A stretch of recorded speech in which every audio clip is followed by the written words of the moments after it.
Ya Tuhan Allah, kami akan membaca dan merenungkan firman-Mu.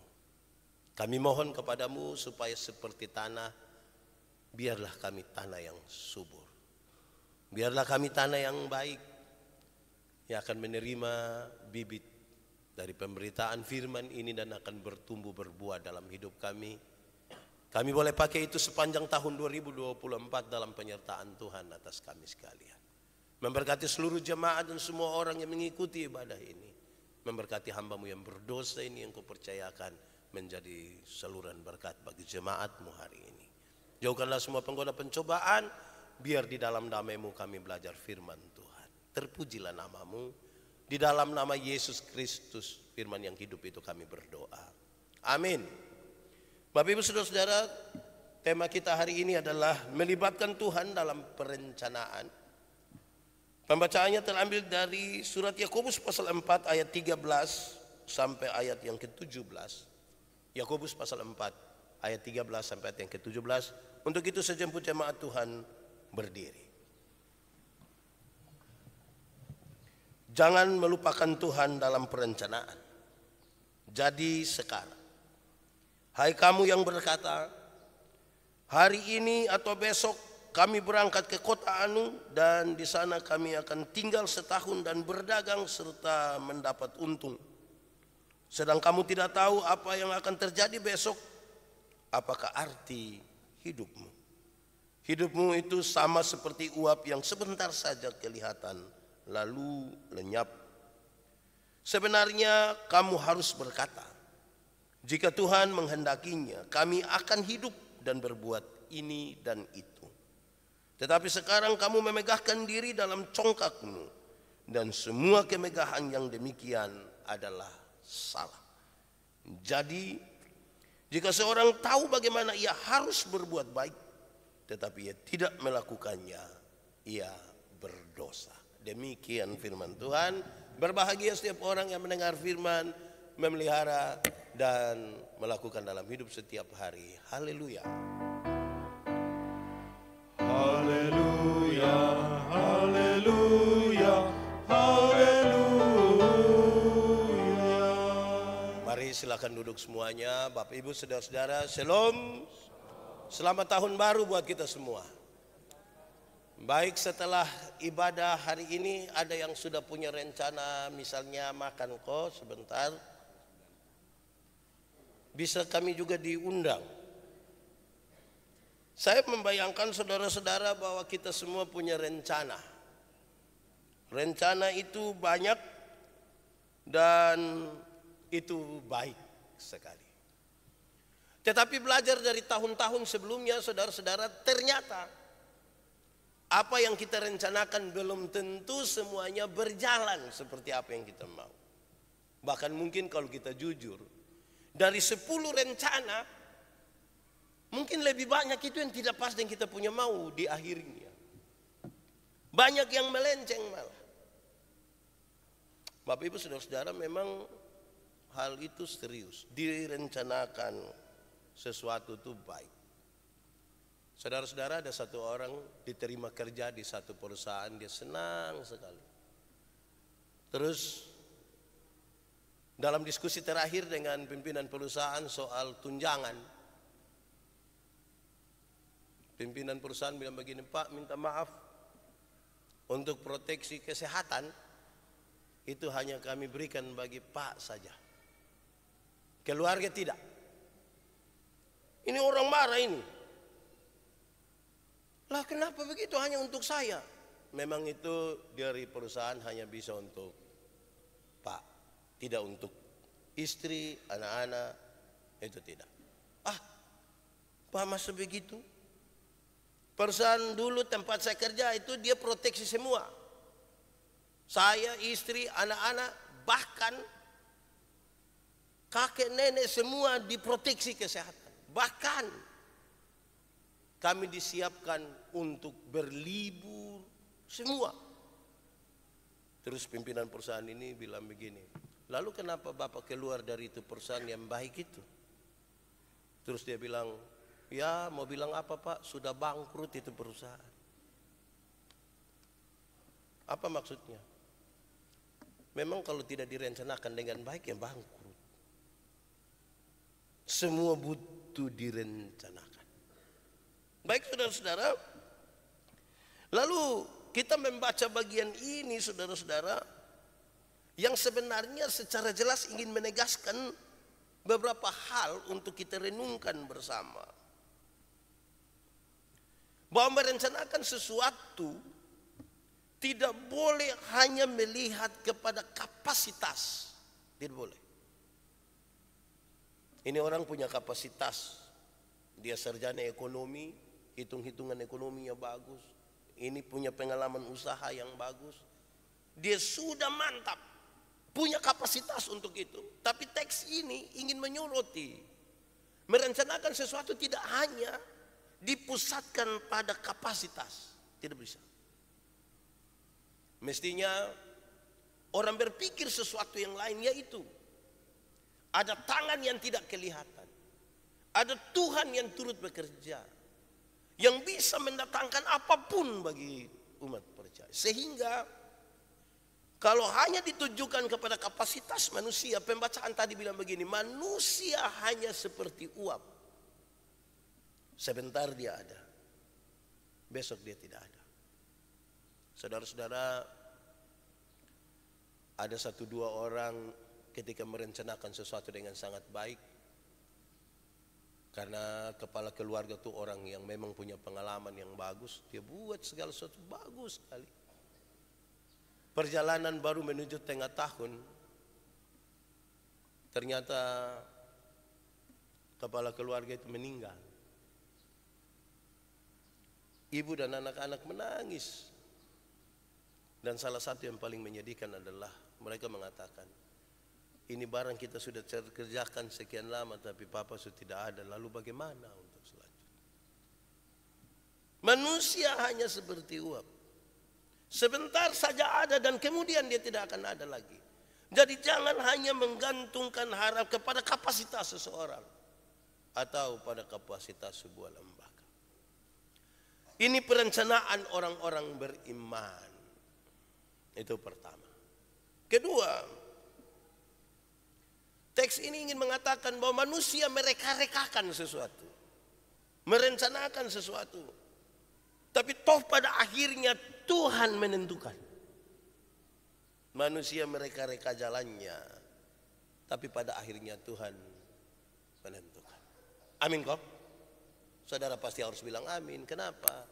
Saya lihat saudara ini yang bapak-bapak ini dulu masih muda, dia pun pacar ada 2 atau 3 ini. Saudara sudah rencana untuk mau menikah dengan yang inilah, dengan itu. Ternyata kan sekarang dengan ini kan. Kita mereka-rekakan sesuatu. Pada akhirnya Tuhan menentukan, baru kita bilang, betul. Memang Tuhan paling tahu kenapa saya nikah dengan ini bukan dengan yang itu.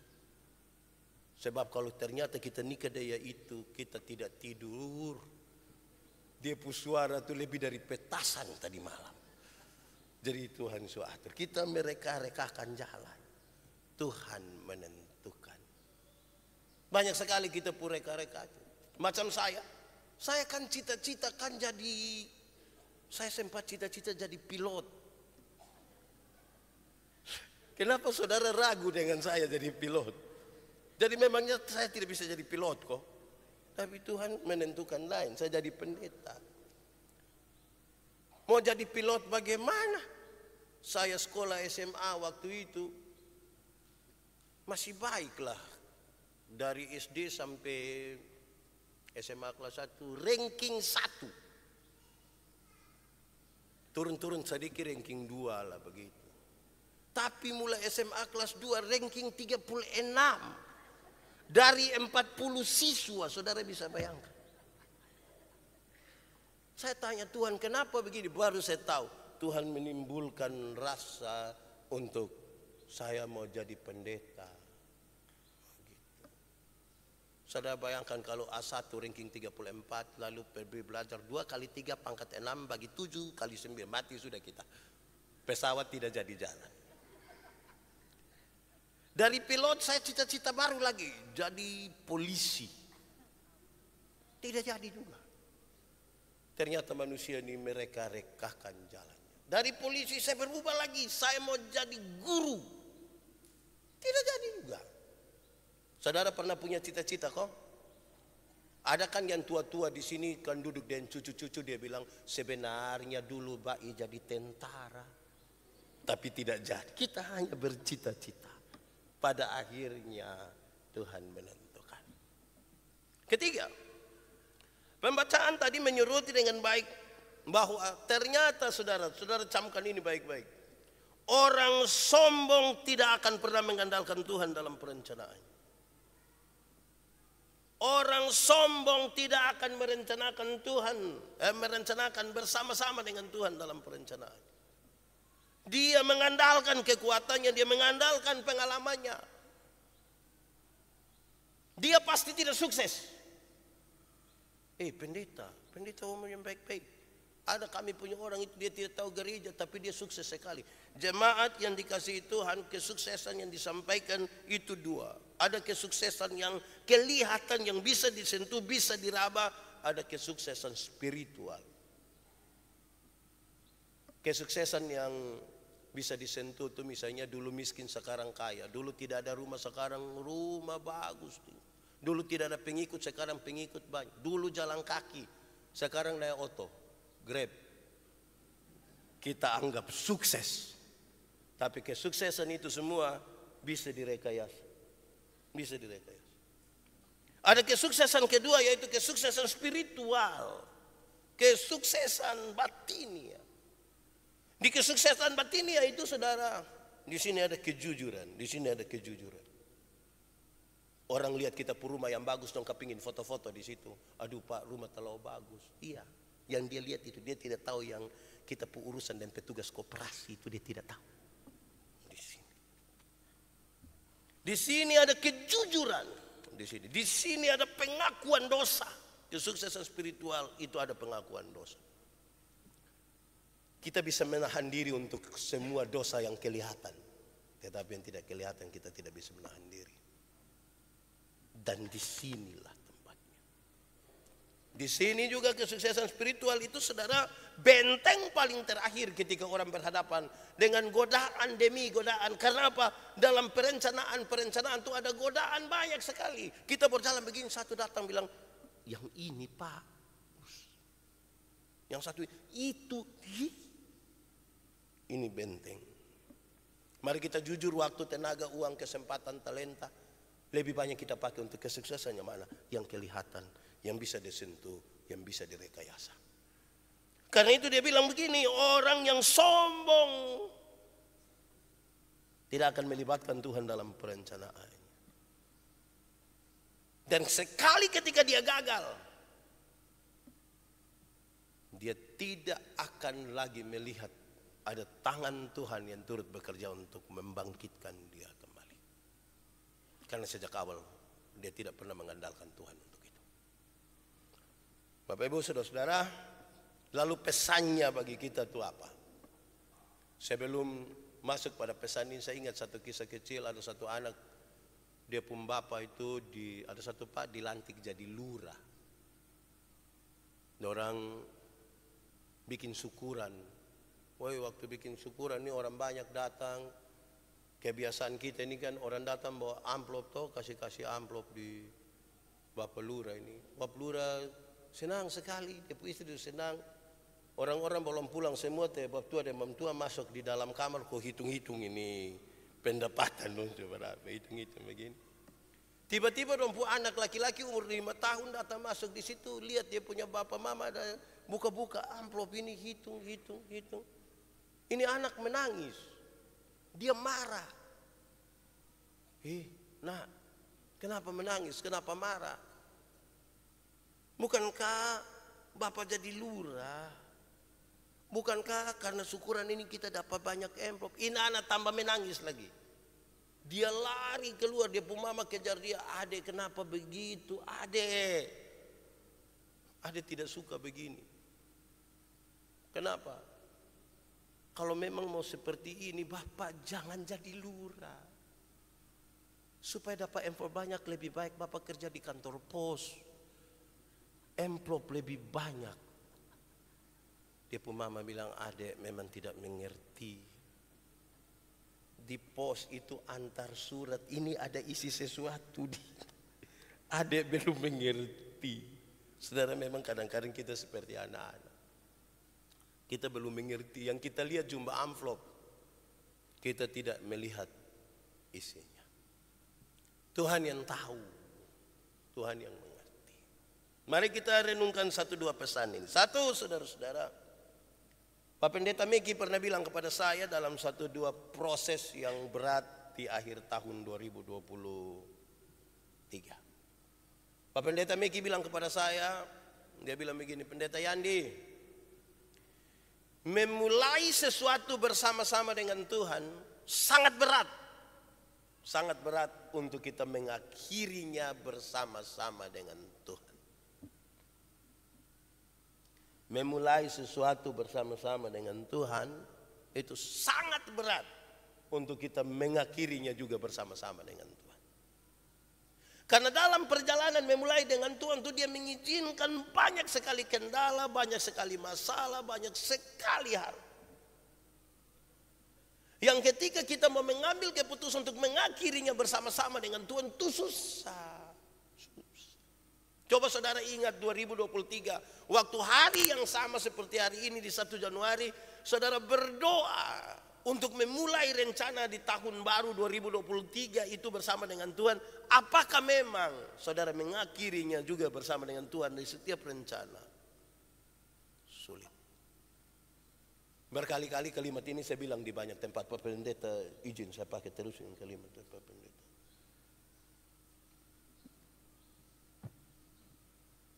Kita memulai dengan Tuhan. Hari ini mungkin ada yang berkomitmen memulai sesuatu dengan Tuhan. Tapi berat untuk kita mengakhirinya juga bersama dengan Tuhan. Kalau kita mau pakai contoh yang sederhana, saudara, misalnya kita menikah. Kan kita sudah berdoa, aku menerima engkau sebagai istri yang sah dan memberikan cincin ini sebagai tanda. Mengasihi engkau di waktu sehat ataupun sakit, susah ataupun senang, segala macam kita omong itu mengerikan. Karena kita memulai bersama-sama dengan Tuhan. Dalam perjalanannya apakah kita bisa mengakhiri bersama dengan Tuhan? Berat.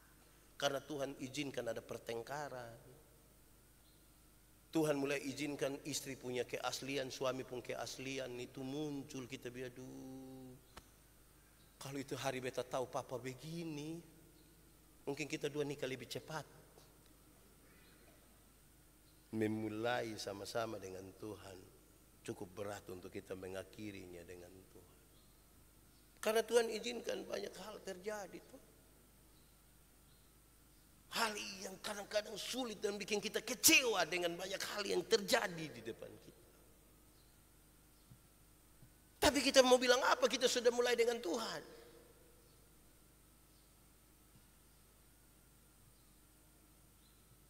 Kedua, saudara,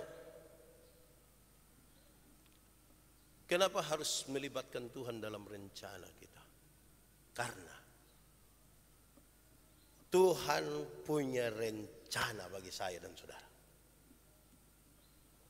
Bahkan sebelum saudara merencanakan sesuatu tentang hidupmu, pekerjaanmu, semua tentang hidupmu, Tuhan sudah punya rencana bagi kita. Dan rencana Tuhan itu indah.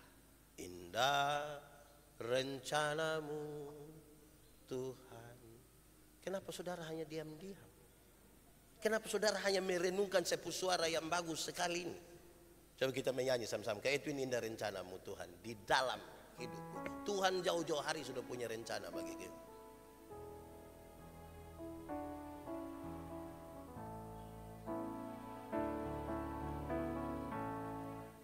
Indah rencanamu Tuhan di dalam hidupku, walau ku tak tahu dan ku tak mengerti semua jalanmu. Dulu ku tak tahu Tuhan,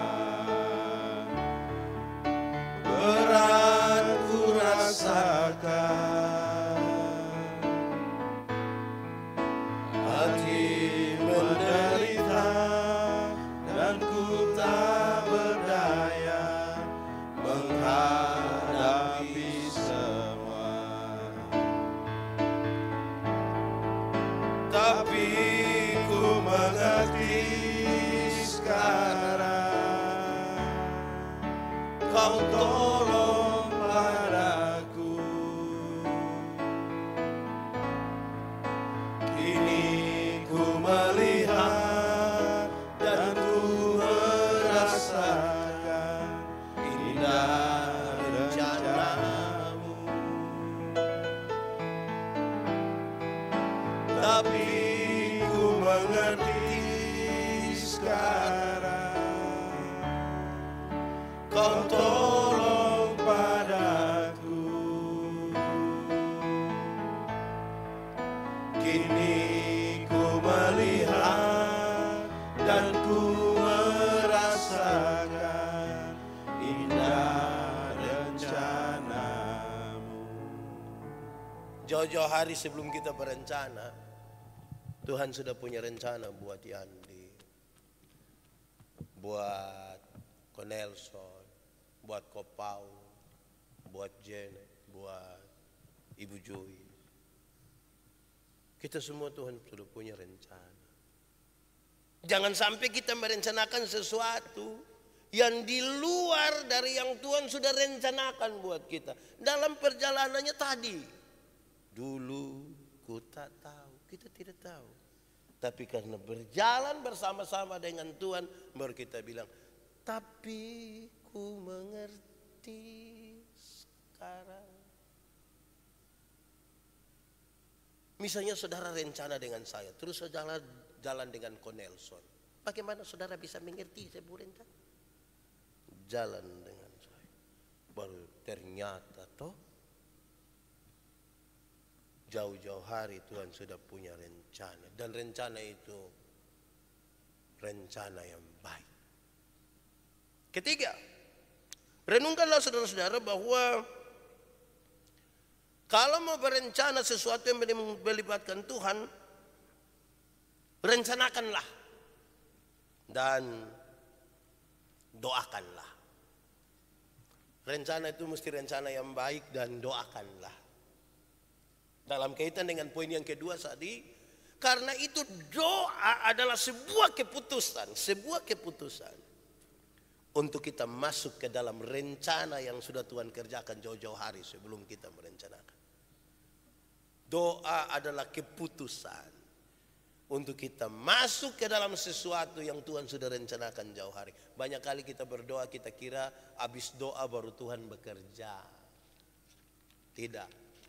Tuhan sudah bekerja lebih mendahului. Waktu saya berdoa, saya ambil keputusan masuk ke dalam rencana yang sudah Tuhan kerjakan jauh hari. Sehingga kadang-kadang yang kita doakan itu jawaban Tuhan berbeda dengan yang kita mau. Rencana itu haruslah rencana yang baik. Rencanakanlah sesuatu yang baik dan berdoalah. Jangan saudara rencana pulang bakar mertua punya rumah, terus saudara doakan Tuhan tolong siap bensin. Jangan begitulah. Rencana baik. Rencanalah yang baik. Dan libatkanlah Tuhan. Saudara-saudara, kita bisa saja berencana. Kita bisa berencana. Saya setiap 6 bulan sekali harus periksa kesehatan lengkap. Kita bisa rencana begitu. Dalam perjalanannya, loh, belum periksa kita susah. Tuhan kenapa begini? Saya percaya satu kalimat dalam Alkitab. Ketahuilah, aku menyertai kamu senantiasa sampai kepada akhir zaman. Tuhan yang berjalan bersama-sama dengan kita bukan Tuhan yang ingkar janji, yang dalam perjalanan dia berhenti, dia menarik dirinya, meninggalkan kita baru dia datang. Tidak pernah, dia menyertai kita senantiasa sampai pada kesudahan zaman.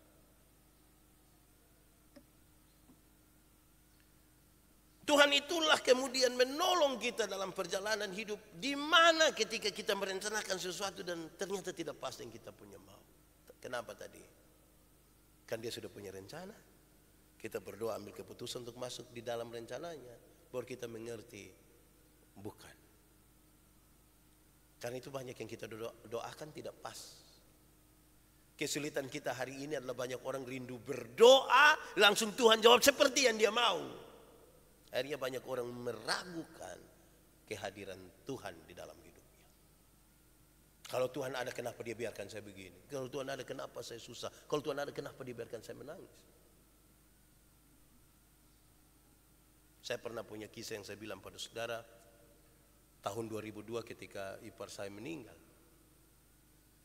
Saya sedih sekali karena anaknya masih umur 3 tahun dan 10 bulan. Dalam perjalanan menuju pelabuhan di Kalabahi untuk datang ke Kupang, saya protes Tuhan habis-habisan. Tuhan, kenapa? Tuhan tidak tahu kok. Tuhan izinkan ada sebuah pengalaman yang saya lihat. Ada anak kecil main di rumah tetangga, sudah 6:30 malam. Waktu itu dia punya papa datang, "Adek pulang." Ini anak tidak mau. "Adek pulang." Ini anak tidak mau. Ini anak hanya mau pulang kalau dia bawa mainan dari rumah sebelah. Lalu apa yang dia papa lakukan? Dia papa rampas ini mainan, buang di situ, ambil ini anak, bawa pulang. Ini anak menangis sejadi-jadi. Waktu melihat keadaan itu saya bertanya dalam hati saya, ini orang tua sayang anak atau tidak ini? Saya tanya saudara, ini orang tua sayang dia punya anak atau tidak? Kalau saudara bilang orang tua sayang anak, lalu kenapa biarkan ini anak menangis? Kenapa biarkan ini anak bersedih? Kenapa? Karena ada hal yang itu anak tidak tahu, tapi dia punya papa tahu. Anak-anak ini kan hanya rindu bermain, dia tidak tahu hal lain selain bermain. Dia punya papa tahu lebih dari itu. Ada hal yang kita tidak tahu, tapi Tuhan Allah tahu.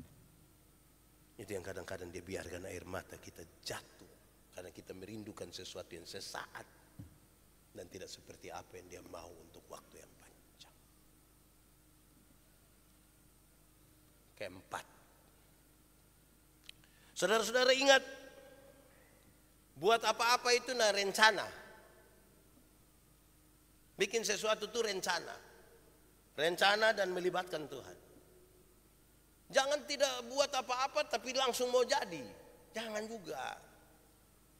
Merencanakan sesuatu itu lebih baik daripada tidak pernah merencanakan sesuatu. Rencanakanlah. Jangan sampai saudara tidur-tidur begini, tidur, buka mata, "Ayo mama berangkat Singapura." Langsung dia pun istri bilang, "Iya, lu pun nenek yang di Singapura. Itu pesawat Mbak ibunya." Direncanakan. Jangan kaget-kaget.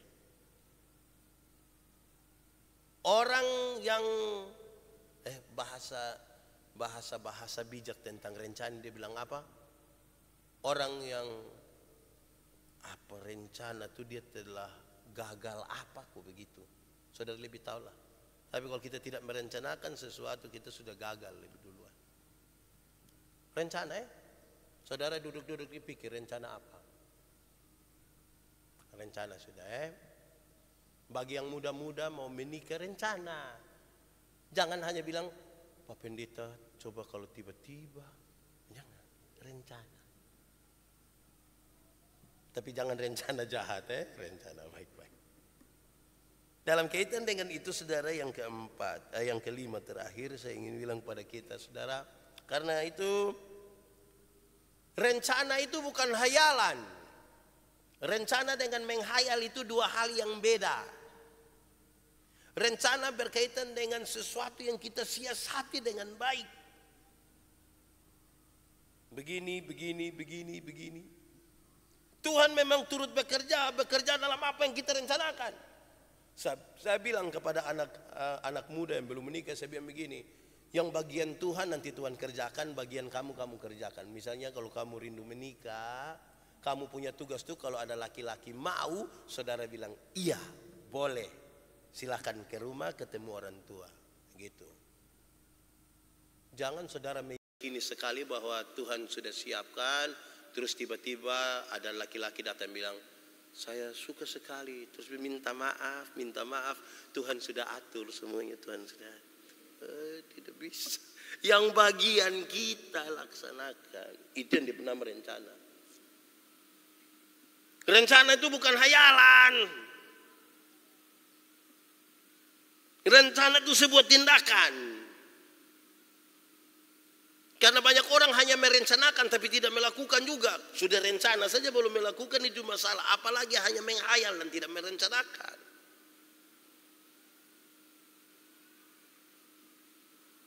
Kalau Tuhan berkenan, maka aku akan melakukan yang ini yang itu. Dia punya kaitan semua dengan doa kita, iman kita, semuanya. Tuhan sangat luar biasa. Karena dia tidak jadikan kita seperti robot. Yang seluruhnya dia kendalikan. Itu robot yang terbaru, dong bisa jalan-jalan kopi cas diri sendiri. Tuhan mau kita turut di dalam sebuah rencana. Kita diberikan dinamika. Membuat kita belajar beriman. Belajar untuk menambahkan wawasan kita. Pengembangan diri kita. Semua diizinkan kepada kita. Supaya kemudian kita mengakui ternyata Tuhan terlalu luar biasa atas kita. Tuhan memberkati kita. Amin. Mari kita tunduk kepala. Kak Edwin lagu yang pertama tadi. Setelah naks pembimbing kita nyanyikan. Mari kita tunduk kepala semua. Kalau kamu dengar suaranya jangan keraskan hatimu.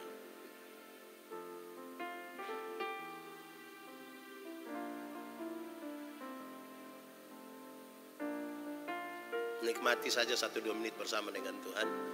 Dan kita percaya rencana Tuhan indah bagi kita. Ku melupakan yang di belakang. Ku melupakan yang di belakangku.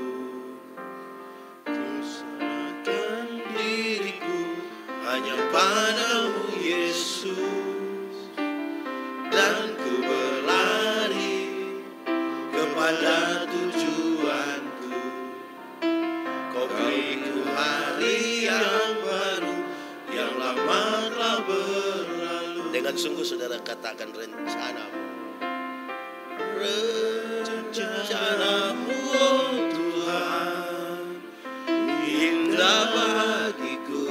Tak terbatas oleh pikiranku. Firman-Mu ya dan amin.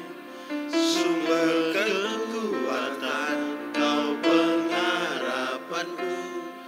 Kau terbaik bagi. Dengan iman sekali lagi katakan.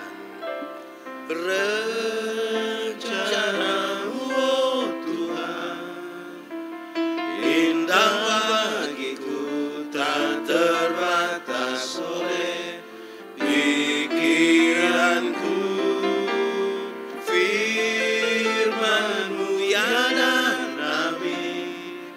Sumber kekuatan, Kau pengharapanku. Kau terbaik bagiku. Tuhan terima kasih untuk firman Tuhan. Kami tahu yang terbaik itu Tuhan rencanakan bagi kami.